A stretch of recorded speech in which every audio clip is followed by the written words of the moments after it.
Assalamualaikum warahmatullahi wabarakatuh. Bagaimana kabarnya anak-anak? Mudah-mudahan kalian semua dalam keadaan sehat walafiat dan tetap semangat dalam belajar. Berjumpa lagi bersama Bapak Rudi Lukman Hakim dalam mata pelajaran IPS. Di semester 2 ini kita akan belajar di bab 3, yaitu keunggulan dan keterbatasan antar ruang dan pengaruhnya terhadap kegiatan ekonomi, sosial, budaya di Indonesia dan ASEAN. Materi pertama yaitu keunggulan dan keterbatasan antar ruang serta peran pelaku ekonomi dalam suatu perekonomian. Baik anak-anak, di materi pertama yaitu keunggulan dan keterbatasan antar ruang dalam permintaan, penawaran, dan teknologi. Adapun tujuan pembelajaran kita di bab 3 ini ada 5. Yang pertama, menjelaskan keunggulan dan keterbatasan antar ruang dalam permintaan, penawaran, dan teknologi. 2. Mendeskripsikan perdagangan antar pulau. 3. Mendeskripsikan perdagangan antar negara. 4. Menganalisis model penguatan ekonomi maritim dan agrikultur. Dan 5. Menganalisis pendistribusian kembali pendapatan. Dalam bab 3 ini kita akan menjelaskan yang pertama yaitu menjelaskan keunggulan dan keterbatasan antar ruang dalam permintaan, penawaran, dan teknologi. Sebelum masuk ke materi, Bapak akan menayangkan beberapa gambar. Coba kalian amati, kalian perhatikan. Nah, di sini Bapak tampilkan gambar yang pertama yaitu batu bara. Yang selanjutnya tidak asing lagi, kalian sudah pada tahu, yaitu emas ya. Lalu ikan, dalam hal ini ikan laut ya, yang merupakan hasil laut. Lalu kayu ya, kayu gelondongan. Berikutnya adalah minyak bumi. Dan yang terakhir adalah kopi ya. Nah, setelah kalian memperhatikan beberapa gambar tadi, kira-kira kesemuanya itu merupakan apa? Ya, betul. Semua itu adalah merupakan sumber daya alam ya. Kita patut bersyukur karena Indonesia diberikan sumber daya alam yang melimpah. Kenapa harus bersyukur? Karena tidak setiap negara mempunyai sumber daya alam yang melimpah seperti halnya negara kita, yaitu Indonesia ya. Nah, sekarang Bapak tayangkan beberapa sumber daya alam dan penyebarannya. Di sini Bapak tampilkan tidak semua, hanya beberapa saja sebagai contoh. Untuk lebih lengkapnya nanti kalian bisa lihat di sumber lain ataupun di internet ya. Baik, untuk yang pertama emas. Daerah penyebarannya adalah Aceh, Riau, Jambi, Papua Barat, dan seterusnya. Lalu batu bara. Penyebarannya yaitu di Jambi, Sumatera Selatan, Bengkulu, Kalimantan Selatan, dan seterusnya. Nomor 3 yaitu minyak bumi. Penyebarannya di Sumatera Selatan, Riau, Sumatera Utara, Papua, dan seterusnya. Lalu yang keempat adalah kayu lapis. Daerah penyebarannya Kalimantan Timur, Papua Barat, Jakarta, Jawa Tengah, dan seterusnya. Masih banyak lagi contoh-contoh sumber daya alam yang terdapat di negara kita ya.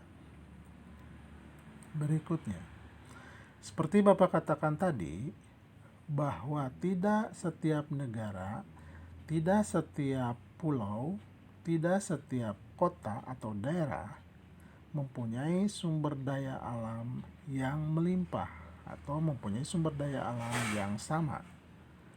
Tidak ada daerah yang sanggup memenuhi semua kebutuhan dari daerah sendiri. Hal itu disebabkan keragaman sumber daya antar daerah. Ada daerah yang berlebih produk tertentu dan ada juga daerah yang kekurangan. Dengan demikian terjadilah perdagangan. Kenapa terjadi perdagangan? Karena ada yang lebih dan ada yang kurang ya. Jadi sekali lagi dengan demikian terjadilah perdagangan antar daerah dan antar pulau di Indonesia. Aktivitas perdagangan akan terjadi melalui adanya kegiatan ekonomi. Apa saja kegiatan ekonomi? Yang pertama, produksi. Yang kedua, distribusi. Dan yang ketiga adalah konsumsi ya.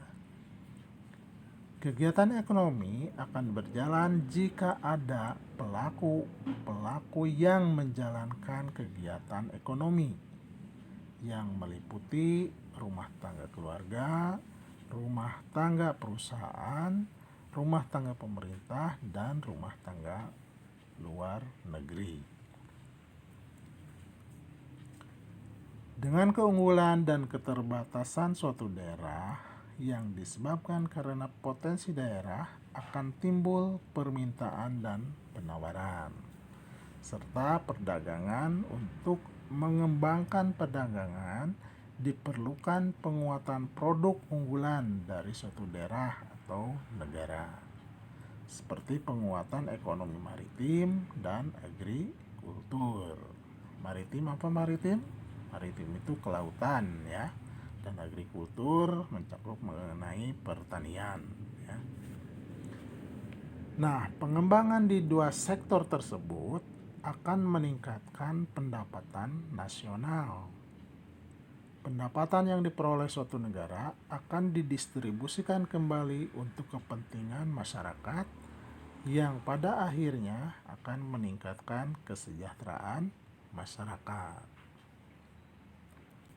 Sekarang coba kalian perhatikan gambar berikut. Yang pertama ada gambar suasana pedesaan. Yang kedua ada gambar suasana perkotaan. Maksudnya seperti apa? Jadi atas dasar kedua gambar tersebut menggambarkan bahwa kebutuhan yang harus dipenuhi oleh setiap manusia berbeda-beda dan beraneka macam. Faktor ruang akan menentukan tindakan seseorang sebagai konsumen.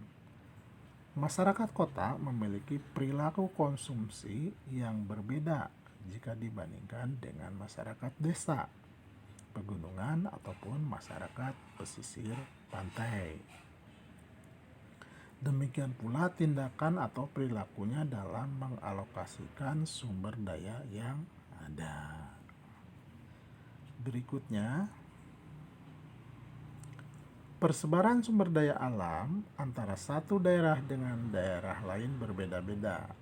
Ya, suatu daerah dapat dikenal sebagai penghasil barang tambang, akan tetapi daerah lain juga dapat dikenal sebagai penghasil hasil hutan atau pertanian. Perbedaan potensi inilah yang dapat mengakibatkan terjadinya permintaan dan penawaran yang menimbulkan aktivitas perdagangan. Jadi dengan adanya permintaan dan penawaran akan menimbulkan apa? Aktivitas perdagangan. Perbedaan potensi daerah ini juga menyebabkan perbedaan keunggulan masing-masing daerah. Setiap daerah memiliki keunggulan komparatif tersendiri. Sebagai contoh, Lampung memproduksi kopi, sedangkan Jawa Barat memproduksi beras. Lampung dapat memproduksi kopi secara efisien dan murah. Demikian pula Jawa Barat dapat memproduksi beras secara efisien. Dengan demikian, Lampung mempunyai keunggulan komparatif dalam memproduksi kopi dan Jawa Barat memiliki keunggulan komparatif dalam memproduksi beras. Ya. Nah, anak-anakku, dengan demikian kesimpulan dari materi yang Bapak jelaskan tadi dapat ditarik kesimpulan bahwa aktivitas perdagangan akan terjadi jika produk yang diperdagangkan untuk menghasilkan produk perlu dilakukan kegiatan produksi yang merupakan salah satu kegiatan ekonomi.